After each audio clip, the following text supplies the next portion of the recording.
सुप्रभात। जयतु भारती में आप सबका स्वागत है। आज हम कृतिका भाग 1 में से रीढ़ की हड्डी पाठ का अध्ययन करेंगे। रीढ़ की हड्डी एक एकांकी है। एकांकी कहते हैं जिसमें एक अंक होता है, अर्थात जिस लेखन में किसी एक दृश्य या एक घटना का वर्णन किया जाता है और उसमें एक ही अंक होता है, उसे एकांकी कहते हैं। इस एकांकी के लेखक जगदीश चंद्र माथुर जी हैं। बच्चों, इस एकांकी का शीर्षक है रीढ़ की हड्डी। रीढ़ की हड्डी हमारे शरीर का मेरुदंड है। यह शरीर का एक महत्वपूर्ण अंग है जो हमारे शरीर को सीधा रखता है और इसको सुंदर और सुडौल बनाए रखने में मदद करता है। अर्थात हम कह सकते हैं कि हमारे बाह्य व्यक्तित्व को प्रभावशाली बनाता है। एकांकी में रीढ़ से तात्पर्य है स्वाभिमान से युक्त व्यक्तित्व, अर्थात जिसका व्यक्तित्व स्वाभिमान युक्त होता है वह समाज में सम्मान पूर्वक रहता है। लेकिन यदि कोई स्वाभिमान रहित और व्यक्तित्वहीन व्यक्ति है तो वह जीवन में कुछ नहीं कर सकता। तो इस एकांकी में ऐसे ही एक व्यक्तित्वहीन और स्वाभिमान रहित पात्र का वर्णन किया गया है। इसलिए एकांकी का शीर्षक लेखक ने रीढ़ की हड्डी रखा है। यह एक व्यंग्यपूर्ण एकांकी है जिसमें लेखक ने स्त्री जाति के प्रति व्याप्त रूढ़िवादी सोच पर गहरा प्रहार किया है और स्त्रियों की शिक्षा तथा उनके आत्मविश्वास और उनके साहस को दर्शाया है। तो आइए सबसे पहले कहानी के पात्रों के विषय में जानते हैं। कहानी के पात्र हैं, सबसे पहली है इसमें उमा, जो कि नायिका है, बीए पढ़ी हुई है, पढ़ी लिखी लड़की है। इसी के इर्द गिर्द यह पूरी एकांकी घूमती है। उमा के पिता रामस्वरूप, उमा की माँ प्रेमा और इनका एक नौकर है रतन। शंकर, जो कि नायक है, बीएससी करने के बाद मेडिकल कॉलेज में पढ़ाई करता है और उसके पिता गोपाल प्रसाद, जो कि पेशे से एक वकील हैं। प्रसंग यह है कि रामस्वरूप की बेटी है उमा, जो बीए पढ़ी हुई है। तो रामस्वरूप ने उसके लिए एक लड़का पसंद किया है उसका विवाह करने के लिए। जिसे पसंद किया है वह है शंकर, और शंकर बीएससी करने के बाद मेडिकल कॉलेज में पढ़ाई कर रहा है। तो शंकर और उसके पिता गोपाल प्रसाद उमा को देखने आए हैं।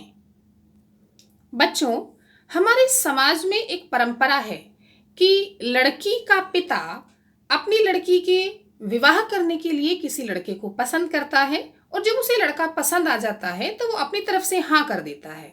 उसके बाद फिर लड़का और उसके परिवार वाले लड़की के गुणों के विषय में और उनके परिवार वालों के विषय में जानकारी प्राप्त करने के लिए लड़की देखने आते हैं। यदि उन्हें लड़की पसंद आ जाती है तो फिर उसके बाद दोनों की शादी हो जाती है। इस एकांकी में इसी लड़की को देखने की जो परंपरा है उसी का चित्रण किया गया है। तो पूरी की पूरी एकांकी का मंचन एक ही कमरे में किया गया है और कमरे को देखकर लगता है कि जो बाबू रामस्वरूप हैं वे एक मध्यम वर्गीय परिवार में आते हैं। सबसे पहले हमें जो दृश्य दिखाई देता है वह एक कमरा है। उस कमरे में बाबू रामस्वरूप और उनका नौकर रतन तख्त बिछा रहे हैं और रामस्वरूप रतन से कहते हैं कि जा घर में अंदर जा और मालकिन से तख्त पर बिछाने के लिए चादर और जो धोबी के यहाँ से कल धुलकर आई है और दरी, दो चीजें लेकर आ। नौकर अंदर जाता है लेकिन खाली हाथ वापस आ जाता है और उसके साथ साथ प्रेमा भी आती है। प्रेमा यानी कि उमा की माँ और रामस्वरूप की पत्नी। और आते ही थोड़ा गुस्से से और जल्दबाजी में बोलती है रामस्वरूप से कि तुम्हें धोती की क्या आवश्यकता है। रामस्वरूप कहते हैं मैंने तो धोती मंगाई ही नहीं, मैंने तो कहा था धोबी के यहाँ से जो चादर आई है उसे ले आ। तो हो सकता है यहाँ पे नौकर को धोबी की जगह पर धोती सुनाई दिया हो, इसलिए थोड़ा सा संदेह हो गया जिसके कारण वह उसने जाकर वहां पर धोती मांगी। तो प्रेमा रतन से कहती है कि जाओ कमरे में रखी हुई है चादर, वहां से उठा लाओ। तो रामस्वरूप रतन से कहते हैं कि उधर से जब आओ चादर लेकर तो उमा के कमरे से हारमोनियम और सितार भी उठा लाना। इसके बाद रतन चला जाता है और दोनों पति पत्नी बातें करने लगते हैं। प्रेमा बताती है रामस्वरूप से कि तुम्हारी लाडली तो मुंह फुलाए पड़ी है, वह तो इस रिश्ते से बिल्कुल भी खुश नहीं है और नाराज होकर लेट गई है। रामस्वरूप थोड़ा चिंतित होते हैं और कहते हैं कि बड़ी मुश्किल से तो ये लोग पकड़ में आए हैं, अर्थात ये रिश्ता बड़ी मुश्किल से मैंने ढूंढा है और अब यदि इस प्रकार से ये रिश्ता भी हाथ से निकल गया तो उमा का विवाह करने में बड़ी परेशानी होगी। लेकिन प्रेमा कहती है कि ये तो सब तुम्हारी, जो तुमने पढ़ाई लिखाई की है अपनी बेटी की, उसे इतना पढ़ाया लिखाया, उसी का परिणाम है, नहीं तो कम पढ़ाते तो अच्छा रहता। अब रामस्वरूप से डांटते हैं कि तुम तो अभी से सब कहे जा रही हो, तुम्हें बताया था ना कि लड़के वालों के सामने बात कुछ और तरह से होगी, उन्हें ये नहीं बताना है कि हमारी बेटी बीए पढ़ी हुई है, उनके सामने ये बताना है कि हमारी बेटी मैट्रिक पास है, अर्थात उसने 10वीं तक पढ़ाई की है। तो प्रेमा पूछती है शंकर के बारे में कि जब हमारी बेटी को वो कम पढ़ा लिखा कहते हैं तो शंकर कितना पढ़ा लिखा है। तो रामस्वरूप बताते हैं कि वह बीएससी करने के बाद मेडिकल कॉलेज में पढ़ रहा है और उसके पिता जो गोपाल प्रसाद हैं वे वकील हैं। इतना सब होने के बाद भी उनकी जो सोच है बड़ी दकियानूसी है, बड़ी ही सीमित और संकुचित सोच है कि खुद तो पढ़े लिखे हैं लेकिन उन्हें लड़की चाहिए कम पढ़ी लिखी। और उनका ये मानना है कि जो शिक्षा है वे लड़कों के लिए होती है, लड़कियों के लिए शिक्षा नहीं होती। यदि लड़कियां पढ़ने लगी तो घर गृहस्थी नहीं चल पाएगी। रामस्वरूप कहते हैं कि बेटी की शादी का सवाल है, नहीं तो ऐसी छोटी सोच वाले लोगों को मैं इस तरह से कोरी कोरी सुनाता, अर्थात उन्हें डांट फटकार लगाता और उनसे बात भी नहीं करता। इसके बाद प्रेमा रामस्वरूप से कहती है कि नाश्ते की व्यवस्था हो गई है लेकिन टोस्ट के लिए मक्खन नहीं है। अब रामस्वरूप को थोड़ा गुस्सा भी आता है कि भाई आपने इतनी देर से बताया कि मक्खन नहीं है, अब रतन यहाँ का काम करेगा कि मक्खन लेने जाएगा। लेकिन प्रेमा कहती है यहाँ का काम कोई ज़्यादा नहीं है तो रतन को आप भेज दो, जब तक वो आएंगे, और फिर आने वाले भी ज़्यादा लोग नहीं है, दो ही हैं, एक शंकर है और एक शंकर का पिता है गोपाल प्रसाद। तो रतन इतने में ही हारमोनियम और सितार लेकर आता है, वो उसको तख्त पर रख देते हैं और उसे मक्खन लेने के लिए भेजते हैं। जैसे ही वे दरवाजे की ओर जाता है उसे दो आदमी आते हुए दिखाई देते हैं। वे रामस्वरूप से कहता है कि बाबूजी कोई आ रहे हैं। तो रामस्वरूप दरवाजे से झांक कर देखते हैं, उन्हें दिखाई देते हैं कि शंकर और गोपाल प्रसाद हैं। वह रतन से कहता है जल्दी से पीछे के दरवाजे से जा, और स्वयं दरवाजा खोलता है। रामस्वरूप दरवाजा खोलते हैं और उन दोनों का स्वागत करते हैं, उन्हें अंदर कमरे में लाकर बैठाते हैं, कुर्सियों पर बैठाते हैं। उसके बाद गोपाल प्रसाद और रामस्वरूप में बातें होती हैं। वे दोनों अपने अपने जमाने की बातें करते हैं, लड़कियों के विषय में भी बातें होती हैं, उनकी पढ़ाई से संबंधित बातें करते हैं। गोपाल प्रसाद की प्रत्येक बात में लड़कियों के प्रति अपमान का भाव झलकता है। वे लड़कियों और उनकी पढ़ाई को कोई महत्व नहीं देते और कहते हैं कि ऊंची तालीम अर्थात शिक्षा तो लड़कों के लिए है, लड़कियों को तो बस ज्यादा से ज्यादा मैट्रिक तक पढ़ा होना चाहिए, अर्थात 10वीं तक पढ़ लिए बस बहुत हो गया। और जो शंकर है उनका बेटा, वह भी उनकी हाँ में हाँ मिलाता है, अर्थात उसकी भी वही सोच है कि हाँ लड़कों को अधिक पढ़ना चाहिए और लड़कियों को कम पढ़ना चाहिए। रामस्वरूप शंकर से उसकी पढ़ाई लिखाई के बारे में पूछते हैं तो वह बताता है कि मैं 1-2 साल का मार्जिन लेकर चलता हूँ। इसका मतलब है कि जो शंकर है वह पढ़ाई में अच्छा नहीं है और कई बार फेल भी हो चुका है। लेकिन उसके पिता बहाना बनाते हैं कि ये पिछले साल बीमार हो गया था ना, इसलिए कह रहा है। फिर गोपाल प्रसाद कहते हैं कि चलो बिजनेस की बात कर ली जाए, अर्थात गोपाल प्रसाद शादी को भी एक बिजनेस समझते हैं। रामस्वरूप पहले तो समझ नहीं पाते कि कौन सा बिजनेस, पर फिर थोड़ा समझकर कहते हैं अच्छा शादी की बात, पर पहले नाश्ता तो कर लीजिए। ऐसा कहकर अंदर चले जाते हैं नाश्ता लेने के लिए। उनके जाने के बाद कमरे की व्यवस्था और रामस्वरूप से बातचीत के आधार पर गोपाल प्रसाद अपने बेटे से कहते हैं कि आदमी तो भला लगता है और हैसियत भी ठीक ठाक ही है। फिर वह अपने बेटे से कहते हैं तुम झुककर क्यों बैठे हो, सीधे बैठो, शायद तुम्हारे दोस्त ठीक कहते हैं कि तुम्हारी बैकबोन में कुछ प्रॉब्लम है। इतने में ही रामस्वरूप अंदर से नाश्ते की प्लेट और चाय लेकर आते हैं। सब लोग चाय पीते हैं और नाश्ता करते हैं। इसके बाद रामस्वरूप प्रेमा को आवाज लगाकर कहते हैं कि जरा पान भिजवा देना। पान की तश्तरी लेकर उमा आती है। दोनों उसे देखते हैं। उसकी आंखों पर लगे सुनहरे फ्रेम वाले चश्मे को देखकर दोनों बाप बेटे चौंक जाते हैं और उमा के पिता बहाना बनाते हैं कि पिछले महीने इसकी आंखें दुखनी आ गई थी, इसलिए कुछ दिनों के लिए चश्मा लगाना पड़ रहा है। रामस्वरूप उमा को तख्त पर बैठने के लिए कहते हैं, जहां पर पहले से ही सितार और हारमोनियम रखे हुए हैं। गोपाल प्रसाद कहते हैं, चाल में तो कोई खराबी है नहीं, चेहरे पर भी छवि है, कुछ गाना बजाना सीखा है?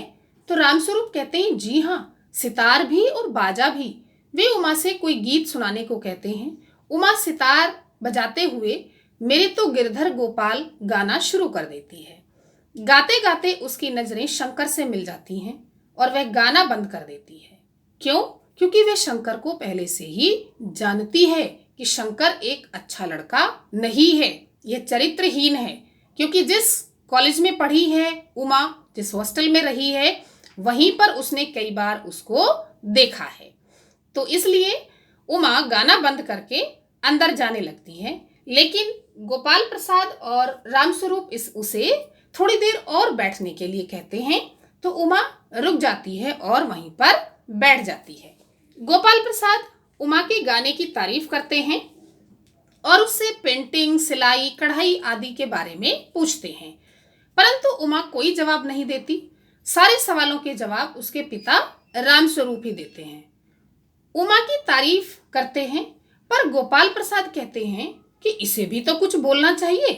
तब रामस्वरूप उमा से कहते हैं कि बेटा देखो, ये कुछ आपसे पूछ रहे हैं तो इनकी बात का जवाब दो। जब बार बार उमा को बोलने के लिए कहा जाता है, तब उमा कहती है, क्या जवाब दूं बाबूजी?